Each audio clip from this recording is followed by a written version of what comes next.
Thomas Grayson had always been a man of few words. He preferred the hum of an engine to the chatter of people, the solitude of his garage to the forced camaraderie of neighborhood barbecues. For over 30 years, he had worked as a mechanic, building a reputation for being one of the best in the business. His hands, calloused and stained with oil, had fixed countless cars, and his name was synonymous with reliability. But as the years wore on, the physical toll of the job began to catch up with him.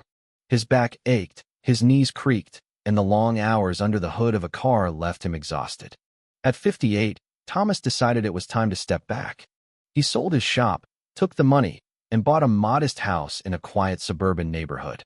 It was a single-story home with a two-car garage, a space he envisioned as his personal sanctuary. The garage was his pride and joy, filled with tools, a sturdy workbench, and a vintage Mustang he planned to restore. It was his retreat, a place where he could finally take life at his own pace. The neighborhood itself was unremarkable, a mix of retirees and young families. Thomas didn't care much for socializing. He wasn't unfriendly, but he had no desire to become part of some tight-knit suburban clique. If someone waved, he'd wave back. If someone needed help, he might lend a hand, but that was as far as it went. He had spent too many years dealing with people and their problems. Now he just wanted peace. But peace was the last thing he would find. It didn't take long for Thomas to meet his new neighbor. Her name was Margaret Hayes, and she introduced herself within the first week of him moving in. She was in her late 50s, with perfectly coiffed blonde hair and a floral blouse that screamed suburban matriarch. She had a way of standing too close, her eyes darting around as if she were assessing him, sizing him up. "Welcome to the neighborhood," she chirped, her voice a little too bright. "I'm Margaret. I live just over there." She gestured to the house next door, a well-kept colonial with a manicured lawn. Thomas gave her a polite nod. "Thomas," he said gruffly, hoping that would be the end of it. But Margaret wasn't the type to take a hint. She lingered, arms crossed over her chest, her gaze drifting toward the open garage behind him. "So what do you do?" she asked, her tone light, but with an underlying insistence. Thomas sighed internally. He had never been one for unnecessary conversation, especially with strangers. "I used to run a repair shop," he said. "Sold it. Retired now." Margaret's eyes lit up. "Oh, a mechanic. That's wonderful. You must be handy. The homeowners around here always need a good fix-it guy." Thomas stiffened at the implication. He hadn't moved here to become the neighborhood handyman. "I'm retired," he repeated, his voice firm. Margaret let out a little laugh, waving a dismissive hand. Of course. But you know, sometimes people need a little help. It's good to be neighborly." Thomas didn't respond.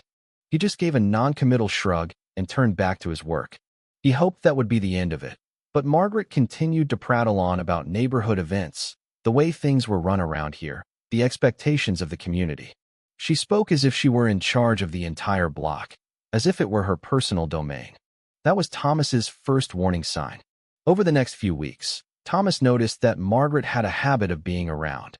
She would appear at the edge of his driveway when he stepped outside, conveniently walk past his house while he was unloading groceries, or make idle chit-chat with other neighbors while keeping an eye on him. She wasn't outright intrusive, yet, but Thomas had spent enough years dealing with all kinds of people to recognize when someone was testing boundaries. He made it a point to keep their interactions brief, never giving her anything to latch onto. But he could tell she wasn't the type to let things go easily. Still, for the most part, she was just an annoyance, a background irritation that he could ignore. That changed the day of the barbecue. Thomas hadn't thrown a big party. He hadn't invited the whole neighborhood. It was just a few old friends stopping by, guys he had known for decades, the ones who knew him before retirement, before he moved here. They fired up the grill, threw back some beers, and reminisced about the old days. The smell of sizzling steak filled the air, and for the first time in a while, Thomas felt completely at ease. But then he saw her. Margaret was standing near the fence, pretending to examine the flowers along her walkway. But it was obvious she was watching them, studying them. Her eyes flicked toward the grill, toward the plates of food, and then inevitably toward Thomas. She caught his gaze, and, instead of looking away, she smiled and started walking over. Thomas knew what was coming before she even opened her mouth. Well, she said cheerfully, stopping just short of stepping onto his property. "Looks like you're having quite the little get-together." Didn't get my invite, though. Thomas took a slow breath, keeping his expression neutral. It's just a few old friends. Margaret's smile didn't waver, but her eyes sharpened. Oh, I see. A private thing. Thomas nodded. Yeah. For a moment, she just stood there, as if waiting for him to say something else, to extend some sort of olive branch. When he didn't, her lips thinned ever so slightly. Well, she said, her voice just a touch too sweet. I suppose not everyone in the neighborhood is included then. Thomas didn't bother responding. He just turned back to the grill. After a second, he heard her footsteps retreating. The tension in his shoulders eased slightly, but something in his gut told him that this wasn't over. And he was right. The next thing Thomas knew, there were sirens in the distance, and they were coming straight for his house. The sound cut through the air, slicing into the relaxed atmosphere like a blade. Every conversation stuttered into silence. Thomas's grip on the tongs tightened as he turned his head toward the street, where the unmistakable glare of red and blue lights flickered through the trees. He could feel the mood shift instantly among his friends. Jovial laughter evaporated, replaced by cautious glances. Muscles tensed instinctively as decades of hard-won life experience told them that uninvited cops were never a good thing. Thomas set down his drink and stepped away from the grill, wiping his hands on a rag as he made his way toward the front of the house. His boots crunched against the pavement as he moved, his heart steady but his pulse picking up just slightly. He had done nothing wrong, nothing that warranted a police response, but he had been around long enough to know that being innocent didn't mean you couldn't end up in trouble. By the time he reached the curb, 2 patrol cars had pulled up, their lights flashing but sirens now cut, leaving only the quiet hum of engines and the occasional squawk from their radios. A pair of officers stepped out, adjusting their belts, scanning the scene with professional detachment before focusing their attention on Thomas, who stood waiting with his arms crossed. One of them, a stocky guy in his 40s with a graying mustache, gave him a nod before speaking. Sir, we received a call about a potential fire hazard at this address. Something about an uncontrolled burn, possibly spreading toward neighboring properties. Thomas let the words settle for a second before exhaling through his nose. He already knew exactly where this was coming from. He glanced briefly toward the row of houses, his eyes landing on the all-too-familiar figure standing just inside her doorway, phone still in hand. Margaret wasn't even pretending to hide her involvement. She watched with open curiosity, a satisfied glint in her gaze. Turning back to the officers, Thomas kept his voice even. You can see for yourself. It's just a barbecue. Standard grill. Nothing unusual. No open flames outside of what's necessary to cook a steak. He gestured toward the backyard, where the smell of sizzling meat still hung in the air. Nothing's out of control. The second officer, younger and leaner, glanced toward the yard, then back at his partner. The older cop sighed, rubbing a hand down his face, already looking tired of the whole thing. Mind if we take a look? Just to check. Thomas shrugged and stepped aside, gesturing for them to go ahead. Knock yourselves out. The officers moved past him, making their way around the house. Thomas followed at a measured pace, his friends watching from a distance, their postures wary but not aggressive. These were men who had seen plenty of shit in their lives, who understood when they were being played. And the tension in their stances told Thomas they were just as aware as he was that this was a waste of everyone's time. The cops took their time inspecting the grill, the yard, the perimeter of the house, as if expecting to find something hidden in the shadows. Eventually, after a few minutes of unnecessary scrutiny, the older officer nodded. Yeah, looks fine to me. Sorry for the interruption. Thomas met his gaze evenly. Don't apologize. Just tell me who called it in. The officer hesitated, then sighed. Can't say for sure, but a concerned neighbor. He didn't need to look toward Margaret's house for Thomas to get the message. Thomas nodded slowly, his jaw tightening just a fraction. Figures. The officers made their way back to their patrol cars, but before they could leave, Margaret stepped out of her house, her posture casual, an innocent smile plastered onto her face. Is everything all right, officers? She called out, her voice dripping with faux concern. Thomas clenched his teeth but didn't speak. He just watched, waiting to see how this would play out.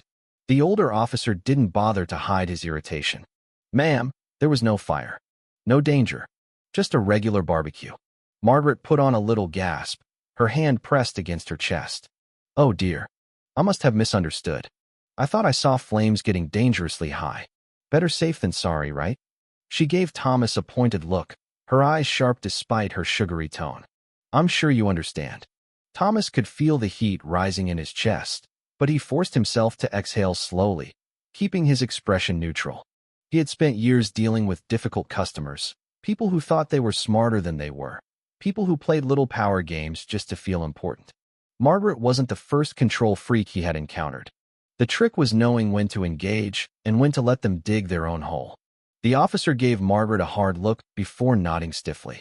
Just be sure before making emergency calls, ma'am. False reports waste resources. Margaret gasped again, this time in mock offense. Oh, but I truly believe there was a danger. I'd never waste the police's time on purpose. Thomas didn't miss the way the cop's eye twitched just slightly, a silent confirmation that he saw through her act just as much as Thomas did. With nothing else to say, the officers got back in their cars and drove off, the flashing lights disappearing into the distance. For a moment, there was silence. Then Margaret turned her attention back to Thomas, her mask of concern dropping as a thin smirk curled at the edges of her lips. Well, she mused, her voice quiet enough that only he could hear. I suppose you should be more careful in the future. Wouldn't want anyone to get the wrong idea about what's happening over here. Thomas met her gaze head-on, something cold settling in his stomach. She wasn't just an annoying neighbor. She was playing a long game, testing him, seeing how far she could push before he reacted. He didn't take the bait. He just gave her a slow nod, then turned and walked back to his friends. But as he sat back down, beer in hand, pretending to enjoy the rest of the evening, he couldn't shake the feeling that this wasn't over. And he was right. After the barbecue incident, Thomas had hoped that Margaret would take whatever sick pleasure she had gotten from wasting the police's time and move on to torment someone else. But Margaret wasn't that type of person. She had the look of someone who enjoyed control, someone who needed to feel like she was in charge of whatever little world she lived in. And when Thomas hadn't reacted the way she wanted, she had taken it as a challenge. At first, it was small things.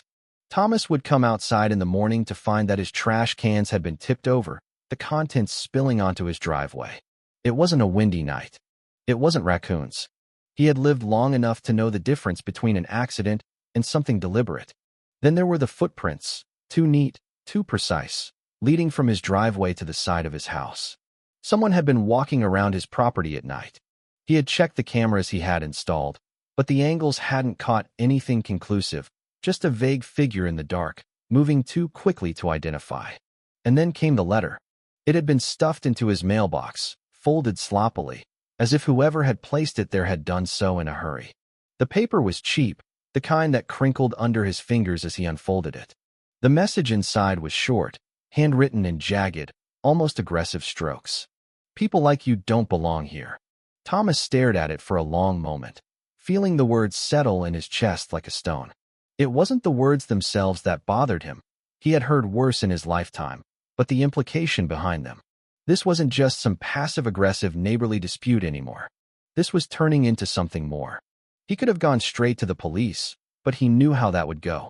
They would take a report, file it away somewhere, and tell him to call if anything escalated further.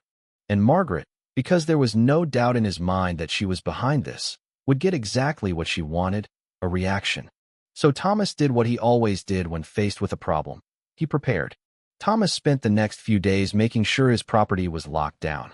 He reinforced the locks on his garage, installed a new security camera that covered the blind spot the old ones had missed, and placed motion sensors near the back fence. If Margaret, or anyone else, tried to step onto his land again, he would know about it. But preparation only did so much. He wasn't prepared for what happened next. It was just past midnight when the noise woke him, a loud metallic clatter from outside, followed by the unmistakable sound of glass shattering. Thomas was out of bed before he even had time to think. Years of ingrained habit had his body moving automatically, his mind already assessing the situation before he was fully awake. He grabbed the flashlight from his nightstand, his breath steady despite the adrenaline starting to surge through his veins.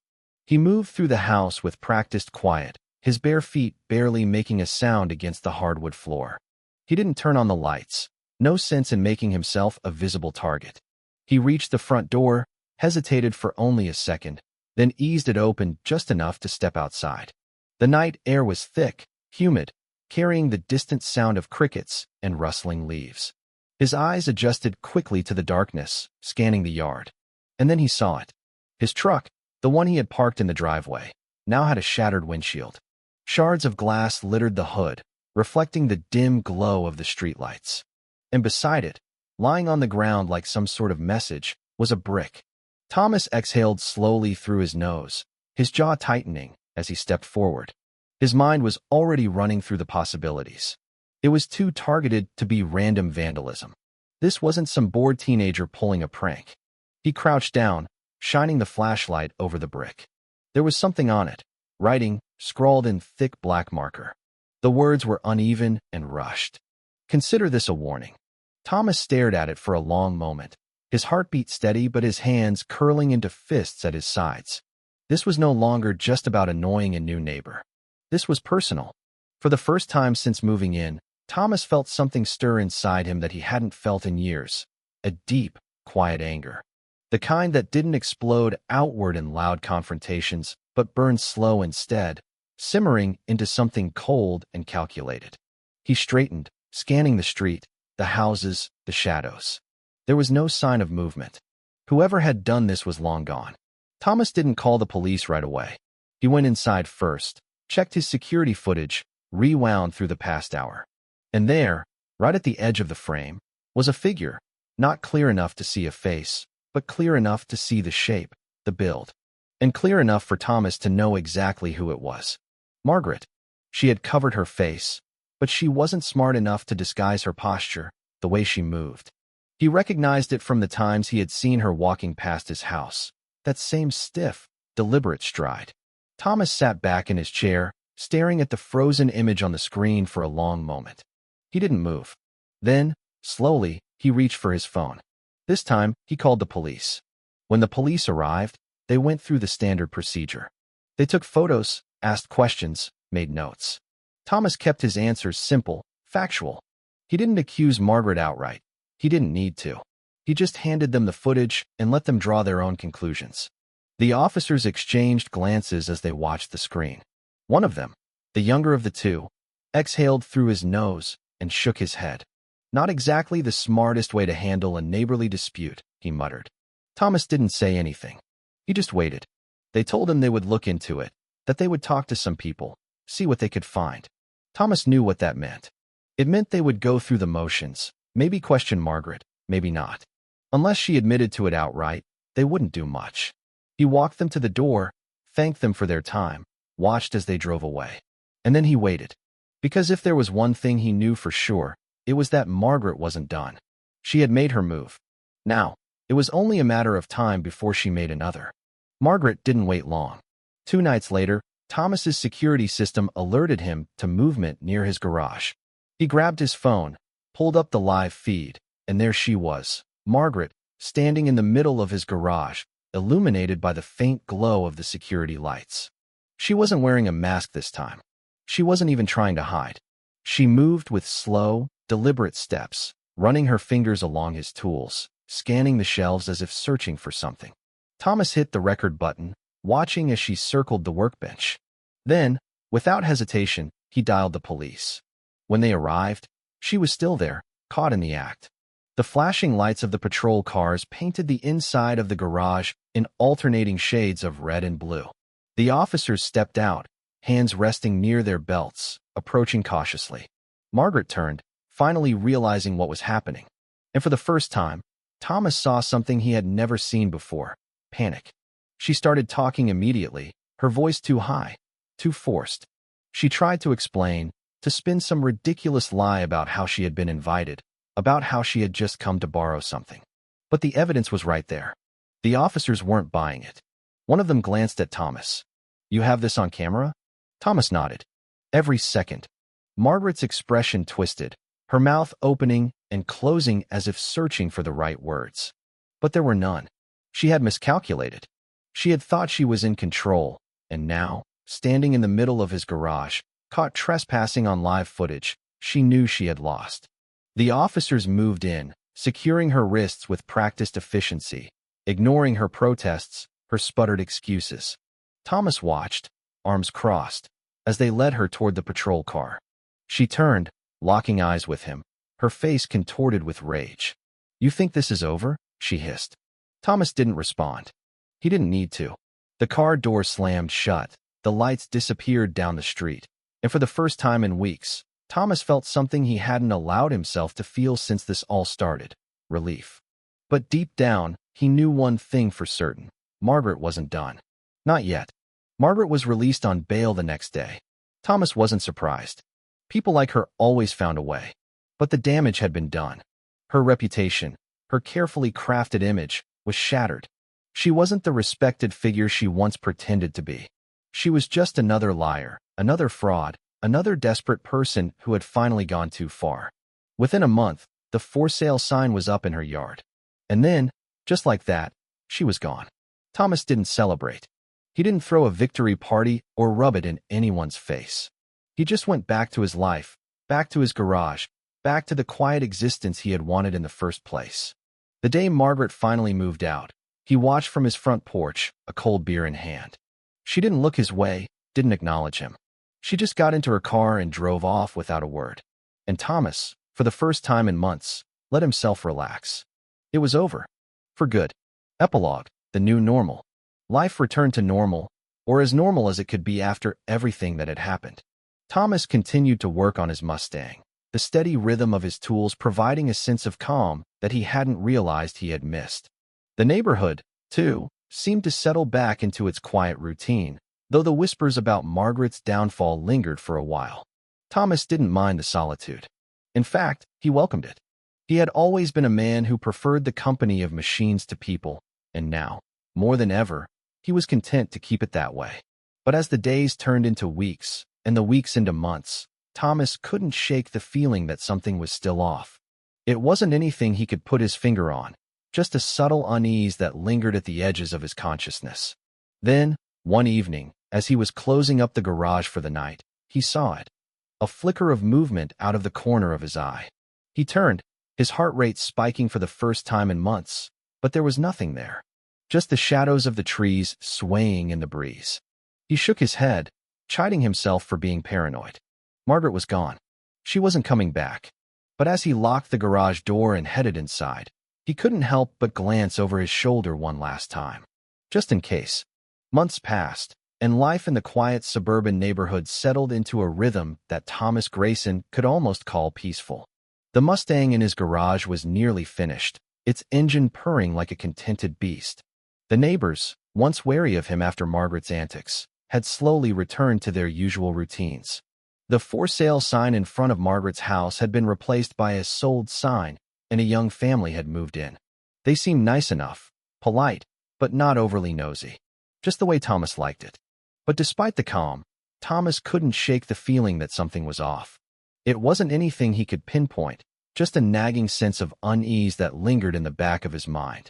He told himself it was just paranoia, a leftover from the chaos Margaret had stirred up. Still, he kept his security system active, the cameras recording every movement around his property.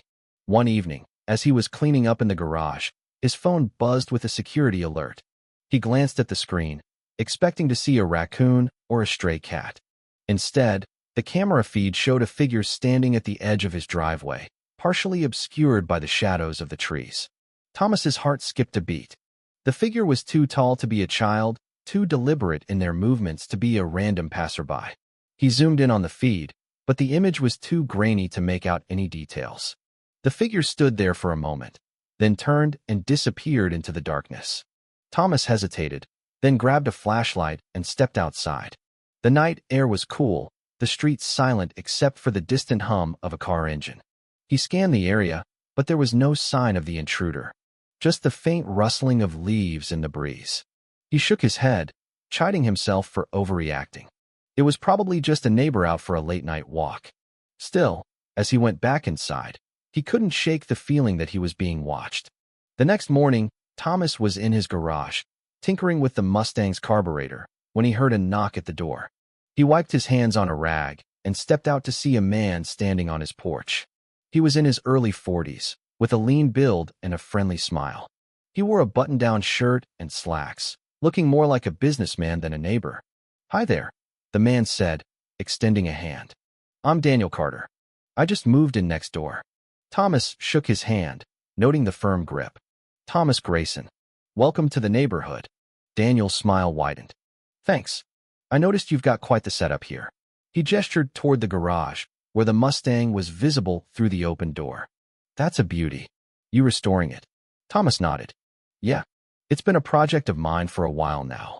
Daniel's eyes lit up. "I used to work on cars back in the day. Nothing as nice as that, though. Mostly just keeping my old beater running." He chuckled. "Anyway, I just wanted to introduce myself. If you ever need a hand with anything, let me know." Thomas gave a non-committal nod. "Thanks. I'll keep that in mind." Daniel lingered for a moment, as if waiting for Thomas to say more, but when it became clear that the conversation was over, he gave a polite nod and headed back to his house. Thomas watched him go, a faint sense of unease settling in his gut. Daniel seemed friendly enough, but there was something about him that felt off. Maybe it was the way he had lingered, or the way his eyes had darted around the garage, taking in every detail. Or maybe it was just Thomas's lingering paranoia. Either way, he decided to keep an eye on his new neighbor. A few days later, Thomas was woken in the middle of the night by the sound of his security alarm blaring. He bolted upright, his heart pounding as he grabbed his phone and pulled up the live feed from his cameras. The screen showed a figure standing in his backyard, near the fence. They were dressed in dark clothing, their face obscured by a hood. Thomas's stomach tightened as he watched the figure move toward the house, their movements slow and deliberate. He didn't hesitate. He grabbed the shotgun he kept under his bed and made his way to the back door. He didn't go outside. Instead, he flipped on the floodlights, bathing the yard in harsh white light. The figure froze, then turned and bolted, disappearing into the shadows. Thomas watched through the window, his grip tightening on the shotgun. He didn't chase after them. He knew better than to confront an intruder in the dark. Instead, he called the police. When they arrived, they found nothing. No footprints, no evidence of forced entry, just a few broken branches near the fence. The officers took a report, but it was clear they didn't think much of it. "Probably just kids messing around," one of them said. Thomas didn't argue, but he knew better. This wasn't kids. This was something else. The next morning, Thomas reviewed the security footage again. The figure was too tall to be a teenager, and their movements were too deliberate to be random vandalism.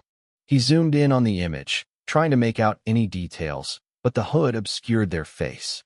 As he was about to give up, something caught his eye. The figure's posture, the way they moved, it was familiar. Too familiar. He pulled up the footage from the night Margaret had been caught in his garage. He compared the two figures side by side. The build was different. Margaret had been shorter, stockier, but the way they moved, the way they carried themselves, it was almost identical. Thomas's stomach churned. Was it possible that Margaret had sent someone to harass him? Or was this something else entirely? He didn't have time to dwell on it. His phone buzzed with another security alert. He pulled up the feed and saw Daniel Carter standing at the edge of his driveway, looking around as if searching for something. Thomas's unease deepened. He grabbed his keys and stepped outside, making his way toward Daniel. "Morning," Daniel said, his tone casual. "I thought I heard some commotion last night. Everything okay?" Thomas studied him for a moment, trying to gauge his intentions. "Yeah, just a false alarm." Daniel nodded, but his eyes darted toward the house, as if he were looking for something. "Well, if you need anything, let me know." Thomas gave a curt nod. "Thanks." As Daniel walked away, Thomas couldn't shake the feeling that his new neighbor was hiding something. Over the next few days, Thomas noticed more strange occurrences.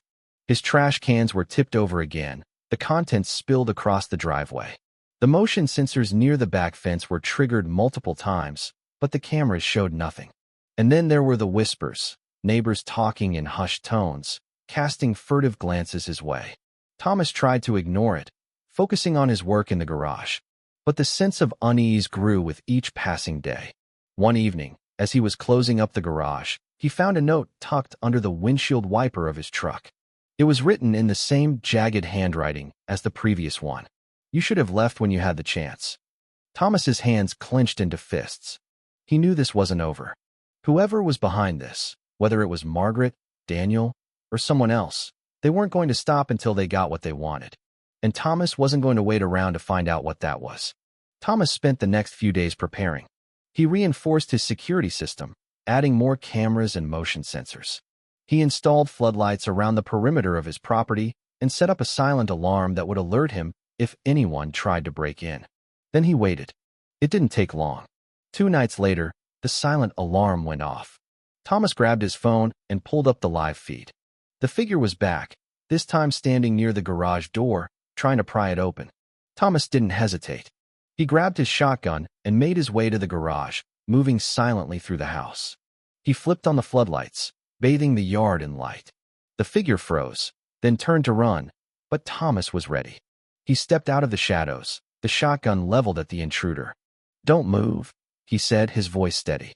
The figure raised their hands, the hood falling back to reveal a face Thomas recognized. It was Daniel. Daniel's expression shifted from shock to anger. "You think you're so smart, don't you?" he spat. "You think you can just move in here and take over?" Thomas kept the shotgun trained on him. "What are you talking about?"